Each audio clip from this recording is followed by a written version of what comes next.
আগামী কদিন পশ্চিমবঙ্গের সব জেলাগুলিতেই কদিন মানে আগামী 7 দিন ইনক্লুডিং টুডে পশ্চিমবঙ্গের সব জেলাগুলিতে শুষ্ক ওয়েদার থাকার সম্ভাবনাই সব থেকে বেশি। ঠিক আছে। আর মিনিমাম টেম্পারেচার আপনার এখন যা নেমেছে কোনো রকম বড় পরিবর্তনের কোনো সম্ভাবনা নেই আগামী 2 দিন। বড় পরিবর্তন বলতে আমরা যেটা বুঝি +- 2 ডিগ্রি, প্লাসের তো কোনো ব্যাপার নেই। মানে যেটা আমাদের মনে হয় আগামী 16 তারিখ পর্যন্ত টেম্পারেচার যেটা আছে সেটাই থাকবে, মিনিমাম টেম্পারেচার। আর যদি একটু কমেও বাই 1 ডিগ্রি, মানে উইদিন 2 ডিগ্রি কমবে আর কি, 2 ডিগ্রির বেশি হবে না বা 2 ডিগ্রি হবে না। ঠিক আছে। তবে 17 তারিখ অনওয়ার্ডস মিনিমাম টেম্পারেচারটা কিন্তু বাড়ার সম্ভাবনা আছে। ঠিক আছে। তো আর আপনার কিছু ওয়ার্নিং আছে, যেমন ধরুন আজকে তো ওয়ার্নিং আছে, আগামীকালের জন্য ওয়ার্নিং আছে শৈত্যপ্রবাহের। আজকে আপনার 14 তারিখে শৈত্যপ্রবাহের যে ওয়ার্নিং আছে, যেটা আগামীকাল সকাল 8:30 পর্যন্ত। এটা যে বীরভূম, পশ্চিম বর্ধমান, পূর্ব বর্ধমান, পুরুলিয়া, বাঁকুড়া, ঝাড়গ্রাম এবং পশ্চিম মেদিনীপুর এই জেলাগুলিতে শৈত্যপ্রবাহের হলুদ সতর্কবার্তা দেওয়া হয়েছে। ঠিক আছে আজকে। আর আগামীকালও দেওয়া হয়েছে, মানে যেটা 16 তারিখ সকাল 8:30 পর্যন্ত ভ্যালিড। সেখানেও কয়েকটা জেলা দেওয়া হয়েছে, সেটা হচ্ছে পুরুলিয়া, পশ্চিম বর্ধমান এবং Birbhum. Minimum temperature, good question. Minimum temperature বেড়ে যাওয়ার কারণটা হচ্ছে কি, দেখুন মিনিমাম টেম্পারেচার কেন বাড়লো সেটা যদি আমরা বুঝি তাহলেই দেখবেন কেন কমেছে তার উত্তরটা হবে। মিনিমাম টেম্পারেচার আমার কেন বাড়লো, না আমাদের রিজিয়নে আপনার westerly wind, north westerly wind ওগুলো খুব স্ট্রং আর আসছিল। ঠিক আছে। এবারে কথা হচ্ছে এই যে বললাম না 17 অনওয়ার্ডস এই ওয়েস্টার্লি উইন্ড যেগুলো, এই সরি নর্দার্লি উইন্ড যেগুলো না, সেগুলো আর উইক হয়ে যাচ্ছে।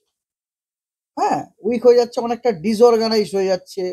যেমন আজও পর্যন্ত আমরা যদি আমাদের যখন চার্ট খুলছি দেখছি একদম পরিষ্কার ভেরি কনসিস্টেন্ট ওয়েতে আমাদের রিজনে নর্দার্লি উইন্ড আসছে এবং স্ট্রঙ্গার।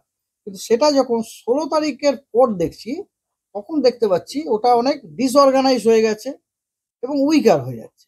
এবার তার কারণটা যদি জিজ্ঞেস করেন, সেটা হচ্ছে অলরেডি একটা লো প্রেস, একটা সাইক্লোনিক সার্কুলেশন আছে, বুঝতে পেরেছেন তো। এবং আমাদের রিজিয়নে নয়, এটা হচ্ছে আপনার সাউথ ইস্ট বে অফ বেঙ্গলে। ঠিক আছে। তো একটা লো প্রেসার এরিয়া আপনার আগামীকাল তো 15 তারিখ, হ্যাঁ আগামীকাল সাউথ ইস্ট বে অফ বেঙ্গলে ফর্ম হওয়ার সম্ভাবনা আছে। দক্ষিণ পূর্ব বঙ্গোপসাগরে একটি নিম্নচাপ হওয়ার সম্ভাবনা আছে 15 তারিখে, এবং সেই নিম্নচাপটি তার পরের 2 দিনে মানে 16-17 ডিউরিং দ্যাট পিরিয়ড ওটা ওয়েল মার্ক হওয়ার সম্ভাবনা আছে, এবং ওটা মুভ করার সম্ভাবনা আছে west northwards direction towards Tamil Nadu coast. তো এই যে মুভমেন্টের জন্য ফ্লো প্যাটার্নের একটা আপনার বুঝতেই পারছেন একটা ইন্টারাকশন হচ্ছে। ডিউ টু দ্যাট আপনার westerly wind, I am sorry northerly উইন্ডটা উইকার হয়ে যাচ্ছে, একটু ডিসঅর্গানাইজ হয়ে যাচ্ছে। ঠিক আছে। তাই ডিউ টু দ্যাট অ্যাকচুয়ালি আমরা অ্যান্টিসিপেট করছি 17 December onwards there will be a fall of minimum temperature. আপনার প্রায় ধরুন 2-3 ডিগ্রির মতো বেড়ে যেতে পারে, মিনিমাম টেম্পারেচারটা বেড়ে যেতে পারে। 16 তারিখ পর্যন্ত যেটা হলো হলো, তারপর থেকে আরো 2-3 ডিগ্রি বেড়ে যেতে পারে।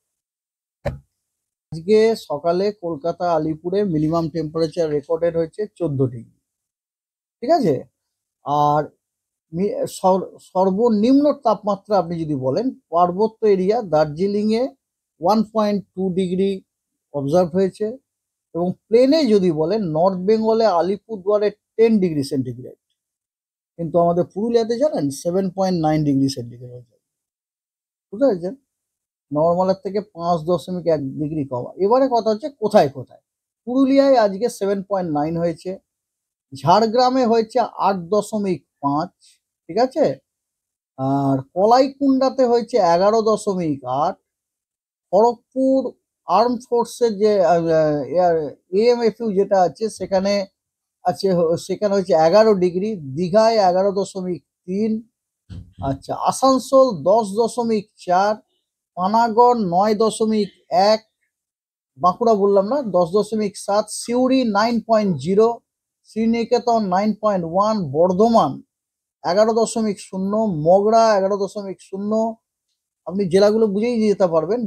এই যে স্টেশনগুলো ওই জেলার রিপ্রেজেন্টেটিভ অ্যাকচুয়ালি। ব্যারাকপুর 11.8, উলুবেড়িয়াতে 11, দমদম 13.8, কলকাতা 14, ডায়মন্ড হারবারে 12.3, আর ক্যানিংয়ে 12 ডিগ্রি, কাকদ্বীপে 12.2, তারপরে আপনার বহরমপুরে 13, ঠিক আছে, আর কল্যাণীতে 9 ডিগ্রি। এটা হচ্ছে সাউথ বেঙ্গলের।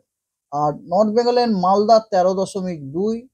আচ্ছা, এটা কি জানো, মাঝিহান বলে একটা কোনো জায়গায়, যে মাঝিহান, এটা 10.2, বালুরঘাট 13, রায়গঞ্জ 10.5, কোচবিহার 10.7, আলিপুরদুয়ার 10, তারপরে পুন্ডিবাড়ি 10.8, বাগডোগরা 12, কালিম্পং 9.8, জলপাইগুড়ি 10.6। দার্জিলিং এ আমাদের দুটো অবজারভেশন আছে, একটা দার্জিলিং এ একটা অবজারভেশন 4.4, আর আমাদের একটা পার্ট টাইম অবজারভেটরি আছে সেটা আরেকটু নর্থে, সেটা 1.2 ডিগ্রি। ঠিক আছে, তো এই যেটা বলছিলাম, যেমন ধরুন কলকাতাতে আপনার 14 ডিগ্রি বললাম, ঠিক আছে, এই 14 ডিগ্রিটা আমরা কি বলছি, আগামী দুদিন স্ট্যাগনেন্ট থাকবে, যদি 14ই থাকে তো। হ্যাঁ, বড় পরিবর্তন হবে না মানে কিন্তু 13 হতে পারে। ঠিক আছে, বড় পরিবর্তন হবে মানে 16-র ওপর যাবে না, 16 অ্যান্ড অ্যাবাভ যাবে না। ঠিক আছে, কিন্তু এই 16 না, মানে 12 অ্যান্ড বিলো যাবে না, 12 অ্যান্ড বিলো যাবে না, কিন্তু 13 কিন্তু হতে পারে। 13 যদি হয় তাহলে কিন্তু এটা বড় পরিবর্তন না আমাদের টার্মিনোলজির জন্য। ধরুন যদি 14ও থাকে, যদি কমলেও না মনে করুন, তারপরে যদি 2 থেকে 3 ডিগ্রি বাড়েও, তাহলেও আপনার বুঝতে পারছেন 16-17, মানে it will be comfort, very very, মানে খুবই কমফোর্টেবল উইন্টার যে টেম্পারেচার, সেই টেম্পারেচার আমরা। ঠিক আছে।